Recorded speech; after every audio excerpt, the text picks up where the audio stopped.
Le couvert végétal, c'est une interculture qu'on va mettre entre deux cultures qui permettra de couvrir le sol en hiver. Après, le couvert végétal, pour moi, a un rôle agronomique très fort. Ça permet de gérer un maximum la diversification des cultures.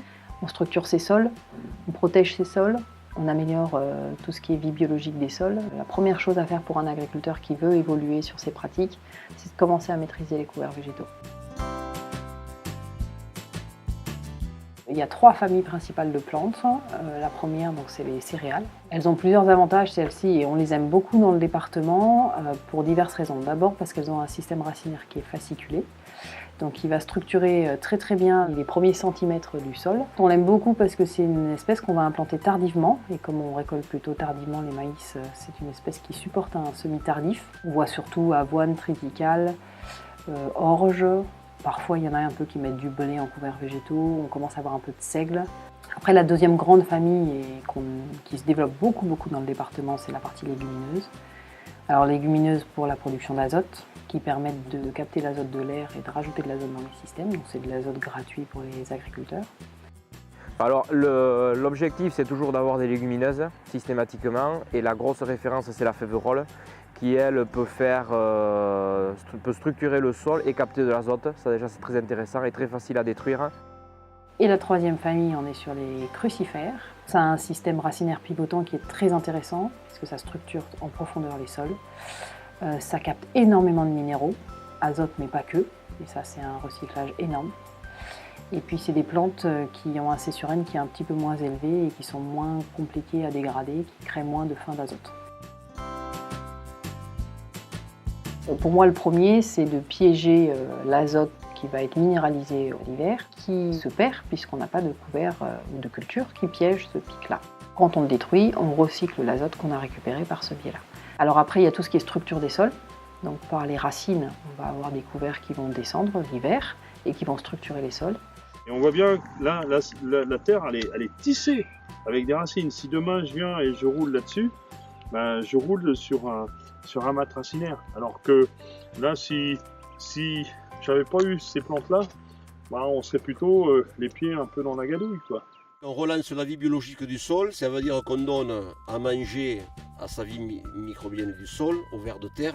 Le sol, il respire. Ça protège aussi des sols en hiver par la protection végétale qu'il y a au-dessus, en plus des racines. S'il y a une grosse pluie, on a beaucoup moins de risques de perte d'érosion. Donc érosion, ça diminue la battance également.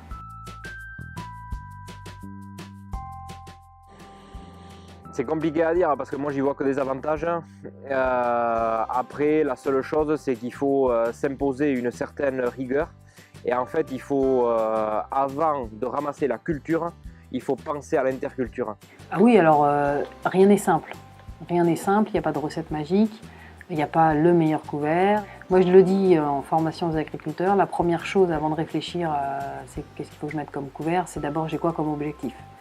Donc il faut que le couvert il corresponde aux objectifs de l'agriculteur, c'est la première chose. Après il faut apprendre, c'est une technique à part entière, les couverts végétaux, et c'est quelque chose qui s'apprend, comme on a appris à faire du maïs, comme on apprend à faire des céréales, comme on apprend à mettre une nouvelle culture en place.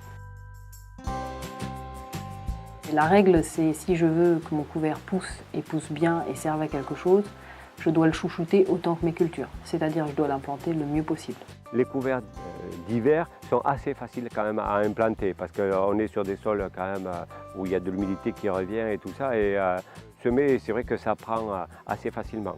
Je fais avec du semis direct, mais quand je suis très pressé, ça m'arrive aussi de semer à la volée et de recouvrir ça par un broyage, les résidus qui viennent faire un petit mulch sur les graines. Et avec l'humidité, il y a tout qui sort et ça fait aussi quelque chose de sympa, quoi. En général, ce qui se passe, principale technique de semis, ça va être à la volée après un petit coup de mulch broyage sur les graines, sur les cannes de maïs. Il y en a quelques-uns et de plus en plus qui passent en semi direct. Et après, il peut y avoir du travail un peu plus profond, type déchômage et ensuite semis. On est plutôt sur des installations simplifiées dans l'ensemble. Ici, on est sur une parcelle où à l'automne, j'avais fait du blé sur un précédent soja et en même temps, j'avais mis 7 à 8 kg de trèfle violet associés à la culture du blé. transformer ce couvert végétal en dérobé pour pouvoir le récolter ou le faire pâturer à ces animaux, c'est quand même très intéressant économiquement. J'ai implanté du sorgho avec un peu de trèfle et avec un peu de fève-rôle aussi. Ces couverts-là, je les fais pâturer aux animaux. J'ai semé des couverts que j'ai ensilés au printemps, qui a servi pour nourrir mes vaches après de l'été pendant toute la saison. La destruction des couverts doit être réfléchie avant leur implantation. Il faut alors adapter son mode de destruction en fonction de son couvert. La destruction chimique est la méthode la plus utilisée, mais face au contexte actuel, il est intéressant de développer d'autres méthodes de destruction, comme notamment l'action du gel qui permet de détruire les couverts d'été, ou encore d'autres techniques de destruction mécanique comme le broyage ou le mulchage. On utilise de la fève-rôle et de la facélie. Jusqu'à présent il y avait un peu d'avoine, mais maintenant on anticipe un peu l'arrêt du glyphosate. Puis c'est 2 couverts qui peuvent se détruire juste par roulage. Agronomiquement oui, parce qu'on a des terres beaucoup plus faciles à travailler, avec beaucoup plus de vie dans le sol. Et automatiquement, économiquement, on a divisé la facture de carburant par 2 si ce n'est par 3.